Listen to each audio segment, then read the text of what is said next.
चलो question number 6 पर ध्यान दो बबुआ, हला नहीं करिएगा। चलो देखो, बहुपद 4x² माइनस 3 के शून्यक निकाले। अरे सबसे आसान है, शून्यक निकाले, क्या दिक्कत है? तो शून्यक निकालते समय आप करिएगा क्या, बहुत आसान है। हमने बोला क्वेश्चन आपका है कि 4x² बाबू 3 है, अब बोला है शून्यक निकालने के लिए, तो शून्य के बराबर में क्या होता है? 0 होता है। तो बनाते समय करेंगे 4x² माइनस का 3 था, सॉरी माइनस का 3 है, इधर भेजेंगे बाहर, इक्वल को बाहर भेजेंगे तो माइनस है, तो उधर जाके प्लस हो जाएगा 3। नेक्स्ट 4 और x² है ना, सॉरी 4x² है तो हमें x का वैल्यू चाहिए, तो x² रहेगा और यहाँ पे 4 मल्टीप्लाई यानी गुना में है, इधर जाके भाग होगा तो 3/4 होगा। x² तो स्क्वायर हटता है तो बाहर जाकर रूट चढ़ता है, तो रूट में चढ़ जाएगा 3/4 हो जाएगा। और 3/4 हो गया तो सर x का मान अगर रूट में आता है ना तो हमेशा रूट वाला प्लस माइनस 2 का आंसर देता है, तो आप इतना फिर भी आंसर लिख दोगे, या तो x बराबर आप लिख सकते हो कि सर एक बार 3/4 आपको हमारी प्लस के साथ हो गया, एक बार माइनस लिखोगे रूट अंडर 3/4, ये आपका यहाँ पे आंसर होगा। इसके बाद नेक्स्ट क्वेश्चन देखो, टाइम नहीं लगाओ, फुल चार्ज हो गया है। चलो क्वेश्चन देखो तो 8 नंबर प्रश्न बाबू, यदि अल्फा कॉमा बीटा बहुपद px बराबर 2x² माइनस का 11x प्लस का 15 के शून्यक है तो 1/α प्लस 1/बीटा का मान ज्ञात करें। कोई बात नहीं, प्रश्न अच्छे हैं, आप इसे समझ लो फिर बनाते रहो। समझदारी भरी बात किया जाता है आप सभी के बीच, ठीक है? इतना कट के हट जाएगा वीडियो से। चलो देखो ना, यदि अल्फा कॉमा बीटा बहुपद px = 2x² minus 11x plus 15 के शून्यक है तो 1/α प्लस 1/बीटा का मान ज्ञात करो। सबसे बढ़िया बात है, आप बहुपद यदि बनाते हो तो बहुपद में 1/α प्लस 1/बीटा आता है, आप उसे हल कर लो। 1/α क्या है? 1/α प्लस 1/बीटा है, आप इसे हल कर लो बाबू। पहले आप हल करिएगा 1/α, भिन्न का जोड़ पड़े होंगे, लसा निकालेंगे तो अल्फा इंटू क्या होगा? बीटा। अल्फा से अल्फा खत्म, ऊपर में क्या हो जाएगा? खाली 1 से बीटा गुना होगा तो बीटा, और प्लस है प्लस, बीटा से बीटा भाग मारे बीटा खत्म, अल्फा बचा, अल्फा जाके गुना करेगा तो क्या बचेगा? अल्फा। इसे सीधा करके लिख सकते हैं, अल्फा प्लस क्या हो जाता है? बीटा, और बटा में अल्फा प्लस बीटा, बटा में अल्फा इंटू बीटा। कहने का मतलब इसको कहाँ सीधा किए, 2 में सर 1 जोड़िएगा तभी 3 होगा, 1 में सर इसे 2 जोड़े तो भी 3 होगा, इसीलिए वैसे किया गया है। तो अल्फा इंटू बीटा। अब आप बहुपद में पढ़े होंगे कि सर एक बार याद रखेंगे, अल्फा प्लस बीटा बराबर होता है माइनस का b/a, और एक होता है अल्फा इंटू बीटा बराबर होता है c/a। तो कृपया आप उस चीज को यहाँ पे पुट करने का काम करें। अब देखो अल्फा प्लस बीटा बराबर सर माइनस b/a, माइनस का b/a, माइनस का b/a और पूरा बट्टा। उसके बाद में sir alpha into beta, alpha into का मान कितना होता है? c/a। सर बट्टा के नीचे बट्टा पलट जाता है, ठीक है, बट्टा के नीचे बट्टा पलट जाता है। हालांकि आपको इससे ऐसे गुना होता है और ऐसे गुना होता है, ये ऑब्जेक्टिव में हम बताएंगे, ठीक है ना? जुड़े रहिए ना, ऑब्जेक्टिव आपका धुआं करवा देंगे। देखिए इसके बाद पलटेगा तो क्या होगा? ये ऊपर वाला ऐसे रहता है माइनस b/a, और ये पलट जाता है तो ये ऊपर पलट होगा तो ये चला जाएगा a ऊपर, और c कहाँ चला आएगा? नीचे आ गया, इक्वल टू इसमें क्या होता है? मल्टीप्लाई हो जाता है। अब जब गुना करोगे तो इसके लिए क्या गुना होगा? तो सर इसका मान बैठाया जाता है। क्या बैठाया जाता है? मान बैठाया जाता है। तो सर कहोगे a बराबर क्या है, b बराबर क्या है और c बराबर क्या है, ठीक है ना? अब देखो a बराबर हमने बताया था पहले कि यहाँ पे जो मल्टीप्लाई में गुना में होता है यही a का मान होता है, और यहाँ पे जो होगा वो क्या होगा? b का मान, और a वाला मान क्या होता है? c का मान। तो a का मान सर 2 है, b का मान सर माइनस का 11 साइन के साथ माइनस का 11, और c का मान 15 है। इसी चीज को यहाँ पे बैठाइए। तो सर यहाँ पे कितना है? माइनस का। आप सब्जेक्टिव बनाओ ना तो पहले इसे लिखो, पूरा में 2 का 2 नंबर मिलेगा, ठीक है ना? तो यहाँ पे माइनस भी, तो यहाँ पे है कितना? 11, माइनस का ये है लेकिन यहाँ पे माइनस का 11 मिला, सॉरी 11, और बट्टा में a का मान कितना है सर? 2 है, गुना a का मान कितना फिर मिला?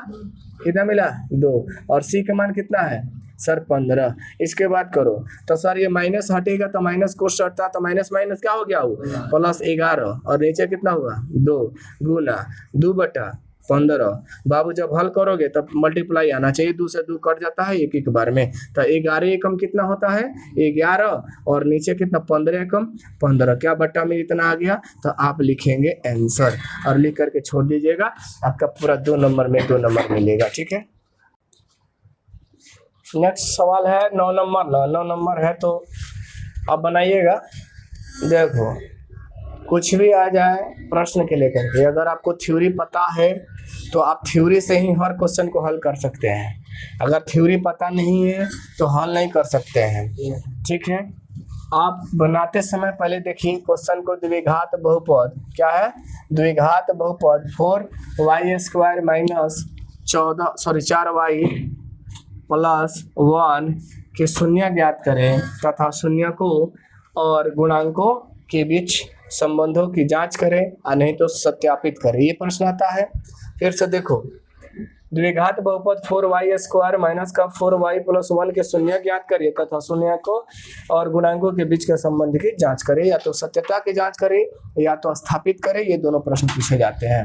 ठीक है, तो आप पहली बार कि सर शून्यकों का, तो शून्यकों का पहले ये जो बहुपद है इस बहुपद का शून्यक निकालो, तो बहुपद 4y² माइनस 4y प्लस 1, तो हम बताए हैं ना बाबू, बनाते समय आप ध्यान दिए कि ये वाला प्रश्न फर्स्ट और लास्ट गुना होता है, तो आएगा 4, 4 को 2 भाग में तोड़िएगा कि हमारा कितना मिलेगा, कितना मिलेगा माइनस के 4, तो 2 दूनी 4, जोड़ देंगे तो प्लस का 4, लेकिन माइनस लेना होगा तो माइनस के 0 हो जाएगा, फिर यहाँ माइनस लगा देंगे तो माइनस माइनस प्लस के 4 होगा, लेकिन यहाँ पे साइन क्या हो जाएगा माइनस लगेगा। अब माइनस का होगा तो ये वाला प्रश्न x के साथ है, और y लगा तो y के साथ लिखिए, तो लिखिए 4y² माइनस 2x, तो 2x माइनस 2, तो 2x अब प्लस के 1 प्लस के सॉरी y है, सॉरी y है ना, यहाँ पे भी y लगेगा और यहाँ पे भी क्या होगा y होगा। चलिए अब यहाँ पे पेयर बन गया ना, तो पेयर सम क्या करते हैं बाहर निकालते हैं, तो बाहर क्या निकलेगा सर 2 और 2 y दोनों कॉमन है ना, 2 और y कॉमन है, चेक करिए, तो 2 दूनी कितना हुआ 4, और y से y रखोगे तो y² हो गया, माइनस ये 2 है बाबू, तो 2 से करेंगे तो बोलो 1 आएगा, आएगा ना, और फिर यहाँ माइनस है तो माइनस लगाओगे, इसमें से क्या कॉमन होगा 1 कॉमन हो रहा है, और यहाँ पे पुगाने के लिए माइनस के साथ चलिएगा तो माइनस के साथ यहाँ पे 2 और y रखना होगा, तब जाके 1 से गुना करने पर 2y होगा। अब माइनस है और प्लस है तो सर माइनस होगा, और 1 से 1 करने पर 1 आएगा। सर जो मिलता है उसको एक बार लिखते हैं, लिखते हो कि नहीं लिखते हो, 2y माइनस का 1 और बराबर इक्वल टू, सॉरी एक और है आपका, ये जो मिला नहीं है उसको 2y और यहाँ पे 1 है, इसको एक बार लिखेंगे ना। अब देखो यहाँ से ये 2y माइनस का 1 बराबर 0, और यहाँ पे 2y माइनस का 1 बराबर 0 होगा, बोलो होगा या नहीं होगा। आप निकालोगे सर, ये प्लस में उधर जाके माइनस होता है, 2y बराबर में कितना होगा सर माइनस का 1, और माइनस का उधर जाके प्लस हो जाता है, तो प्लस नहीं भी लिखते हैं तो काम चल जाता है। अब यहाँ y है तो y रहने देते हैं, और 2 गुना में उधर जाके भाग होगा तो 1/2 होता है।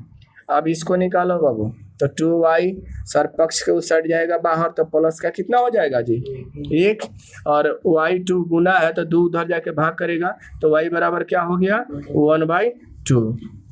जब आप शून्य का आपका ये दोनों निकल गया, तो शून्य के लिए जब जांच करना होता है तो याद रखिए पहले वाला जो निकलता है इसको अल्फा कहते हैं, क्या कहते हैं अल्फा, दूसरे वाले को क्या कहते हैं बीटा कहा जाता है। तो सर अल्फा बराबर क्या मिला आपको 1/2, और बीटा बराबर क्या मिला 1/2। अब लिखेंगे जांच, क्योंकि प्रश्न बोला है संबंधों के बीच जांच करें चाहे सत्यता पर की जांच करें, तो अब जांच करिएगा तो लिखा जाएगा जांच, क्या लिखोगे जांच।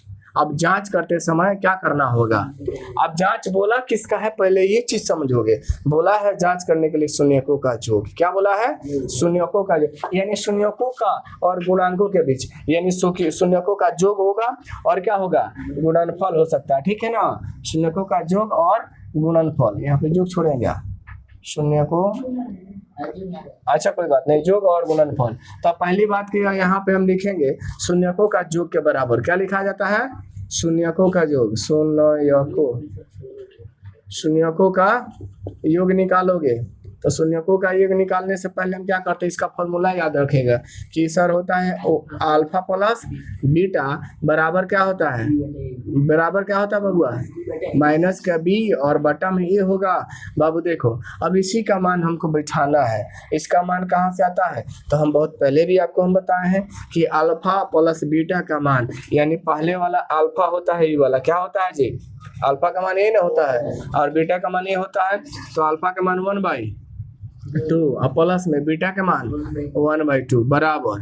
अब माइनस बी, बाबू अब कई बार बताया जाए कि माइनस बी है, तो माइनस बी कहाँ से, यहाँ से ढूंढना होगा बहुपद से, तो माइनस बी ए होता है, ए बी होता है और ए सी होता है, तो माइनस बी है, तो चलो यहाँ पे जो रहेगा साइन के साथ उठेगा, तो बी का मान 4 है तो -4, तो -4 आएगा, माइनस का क्या आएगा, हाई बाहर वाला माइनस और माइनस का 4 आया, और बटा में कितना, ए का मान कितना दिया है, ए का मान कितना दिया है 4, तो बाबू कितना आ जाएगा, कितना आएगा 4। अगला स्टेप हल करोगे तो लसन निकालोगे तो 2 ही निकलेगा, लसा कितना आएगा 2, 2 से 1 1 हो जाएगा, बोलो 1 और प्लस 1 ही आएगा, बराबर में बोलो माइनस माइनस कितना हो गया 4/4। नेक्स्ट स्टेप जब उठाओगे तो 1 और 1 कितना हुआ 2 और बटा में कितना 2, बराबर में इधर इसको 2 दूना 4 और 2 दूना 4 यानी 2/2। अब काटना चाहते हो तो 4 से 4 कट जाता वहीं पे, अब 2 एकम 2, 2 एकम 2, इधर भी कितना मिला 1 और इधर भी कितना मिला 1, यहाँ पे जांच हो गया, ये सही है, ठीक है ये सही है। उसके बाद में आपको अभी निकालना होता है गुणनफल, उसके बाद क्या निकालना होगा, ये गुणांकों का विषय, यानी गुणांक का मतलब गुणनफल क्या होता है, गुणनफल क्या होता है, तो अब इस शून्यकों का योग हो गया, इसके बाद निकालोगे गुणनफल के बराबर क्या निकलेगा, गुणनफल निकालोगे, तो गुणनफल क्या होता है, तो सर आप फॉर्मूला में देखोगे योग अल्फा प्लस बीटा होता है, वही गुणनफल में अल्फा इंटू बीटा होता है और बराबर में c/a होता है। अल्फा इंटू बीटा के जगह पर क्या मान आएगा, तो आपको पता है सर अल्फा का मान 1/2 है, यहाँ पे लिखा 1/2 होगा और गुना इसके बीच गुना बीटा का मान भी 1/2 आया है, जो आएगा वही मान रखाएगा बराबर c/a। तो c का मान हम अभी बताए थे, c का मान ये कहलाता है 1 होगा और 4 का मान, सॉरी a का मान कितना है 4 है, तो सर 4 होगा, इधर 1 एकम 1 और यहाँ बताओ 2 दूनी 4, इधर 1 ये है और बटा में 4, दोनों बराबर है क्या, दोनों बराबर है ना, तो जब दोनों बराबर हो गया तो आप यही लिख सकते हो सत्यता की जांच हुई, क्या लिख सकते हो, सत्यता की जांच हुई, चार संबंधों के बीच जांच हुई, आप आंसर लिख सकते हो, आपका आंसर समाप्त हो जाएगा, ठीक है ना।